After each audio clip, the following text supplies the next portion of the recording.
Sa pagsubang sa adlaw samtang ang kalibutan hilom pa, ang mga mangingisda mosakay sa ilang bangka. Dala nila ang paglaom, kusog sa lawas ug pagtuo sa Ginoo.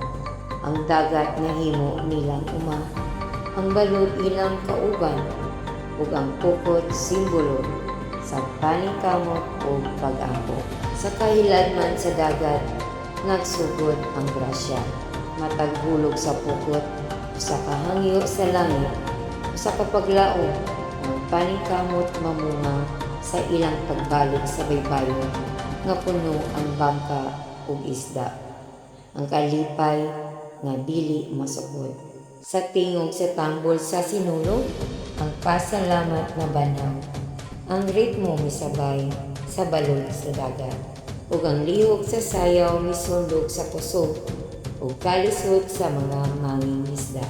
Mataglakang, matag-indayon, usa ka halad sa Santo Niño.